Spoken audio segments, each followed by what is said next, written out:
ఆంధ్రప్రదేశ్లో 2024 ఎన్నికల తర్వాత వైఎస్ఆర్ కాంగ్రెస్ పార్టీ కార్యకర్తలపై దాడులు, అఘాయిత్యాలు జరుగుతున్నాయని జగన్మోహన్ రెడ్డి గారు ఢిల్లీలో ధర్నా చేశారు. అయితే ఆ ధర్నాలో ఆయన చెప్పింది ఏంటంటే, తెలుగుదేశం పార్టీ చేసిన దాడుల వల్ల వైఎస్ఆర్ కాంగ్రెస్ పార్టీకి చెందిన 36 మంది ప్రాణాలు కోల్పోయారు అని. 36 మంది. అయితే దానికి సంబంధించి ఆ 36 మంది వివరాలు అడిగితే అక్కడ ఏమి ఇవ్వలేదు. అలాగే రాష్ట్రంలో కూడా జగన్మోహన్ రెడ్డి గారికి అనేక మంది ఛాలెంజ్లు విసురుతున్నారు. ఏంటంటే, దమ్ముంటే ఆ 36 మందికి సంబంధించిన వివరాలు బయటపెట్టమని. అయితే ఇక్కడ కొసమెరుపు ఏంటంటే, ఢిల్లీలో ధర్నాలో పాల్గొన్న విడుదల రజని గారు ఆవిడ చెప్పింది ఏంటంటే 31 మర్డర్స్.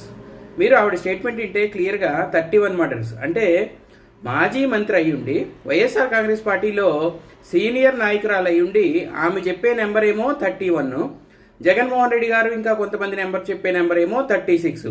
ఇంతకీ అసలు నెంబర్ 31 36? ఇదైనా కరెక్టా?